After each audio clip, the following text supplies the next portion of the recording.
There is a very specific comfort in being safe inside on a stormy night. When the rain is pounding against the glass, curling up in a warm, locked house feels entirely secure. But severe weather changes the physical dynamics of a neighborhood.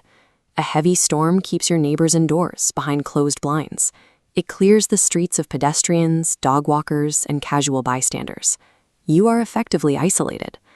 The storm creates an environmental cloak for anyone outside. The drumming of heavy rain easily masks the sound of footsteps on a porch or the snap of a broken twig, while fog and darkness obscure visual identification. Your sensory perimeter collapses. What feels like the perfect excuse to relax on the couch is actually the exact condition a predator looks for. The elements have already done the hard work of isolating the target and hiding the approach. We tend to imagine violent home invasions as sudden, chaotic explosions of bad luck. Someone kicks down a door out of nowhere, and the nightmare instantly begins. But the reality is far more calculated. If we examine 3 real-life encounters that occurred on isolated, rainy nights, a highly methodical behavioral pattern emerges. The attacks are rarely random. They follow a strict 3-stage playbook. The intruder always starts with the probe, a subtle intelligence-gathering phase to safely map the target's environment. Next comes the test, creating a minor disturbance to gauge the victim's physical reaction time. Finally, we see the breach, a sudden, violently executed entry. Recognizing this timeline gives you a massive advantage. If you know how an intruder maps their target, you can identify and neutralize the threat during the early, quiet stages, long before a window shatters. In our first case, a man relaxing alone in his home during a torrential 2004 rainstorm receives back-to-back phone calls. He lets them ring. The caller ID simply reads unknown. In another case, a security guard at a rural hotel notices a sickly, soaked man approaching in the parking lot during a storm. The man stops, glances down at the guard's weapon holster, and asks very specific questions about how late the hotel is open and if staff is always on duty. While these events look entirely different, the behavioral logic driving them is exactly the same. The predators are conducting active reconnaissance. The phone calls verify if someone is awake and willing to answer, while the questions in the parking lot map out the exact limits of the building's security. The probe is engineered to look harmless. By disguising intelligence gathering as a wrong number or a weird, casual interaction, the intruder collects the data they need while keeping the victim completely calm. Once the intel is gathered, the predator escalates. In a separate case, a teenager wakes up to a stranger standing perfectly still on his porch, whistling into the rain for 5 minutes straight. Later that night, the man begins throwing rocks at the teenager's second-story bedroom window. This is a psychological stress test. The whistling and the rock throwing are calculated provocations, meant to measure exactly how long it takes the target to react, and whether they are willing to open a door or shout into the darkness to stop a disturbance. We see this escalation in the 2004 case as well.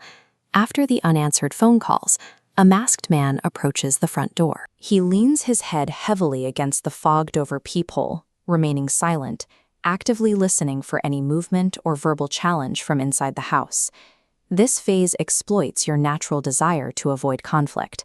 When a stranger acts bizarrely outside your house, your logical brain tries to categorize it as a confused delivery driver or a harmless nuisance.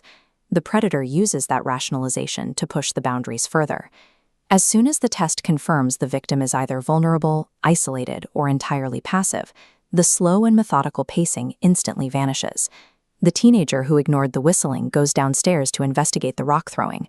Without warning, a figure sprints out of the darkness and violently body slams the downstairs window, cracking the glass and yelling through the frame. In the first story, the quiet masked man listening at the peephole suddenly pulls out a heavy tool. In 2 massive strikes, he shifts the entire locked door completely out of its frame, forcing entry in a matter of seconds. And at the rural hotel, the man who calmly asked about operating hours storms the second-floor hallway, relentlessly hacking into a cheap wooden door with a large hunting knife to reach a vulnerable guest inside. The speed of the breach works entirely because of the isolation established in Phase 1. By the time the glass breaks or the door splinters, the victim is fully trapped in their environment, leaving zero time for authorities to respond. When police finally arrived at the 2004 home invasion, they didn't find someone hastily grabbing valuables. They found the masked intruder lounging casually on the homeowner's bed, with a handgun and a hunting knife resting on the dresser, completely treating the space as his own. At the hotel, the targeted assault was only stopped because the security guard immediately drew his weapon in the hallway, holding the enraged attacker at gunpoint until police arrived. All three of these victims survived their encounters without physical harm, and looking closely at their accounts reveals a singular, life-saving mechanism they all shared, a profound, heavy shift in their intuition long before the attack began. The man on the porch described a sudden looming dread dropping over the neighborhood. The teenager felt a deep physical unease watching the man whistle in the rain. The security guard instantly registered the subtle eye dart towards his holster and knew the man was hunting for weak points.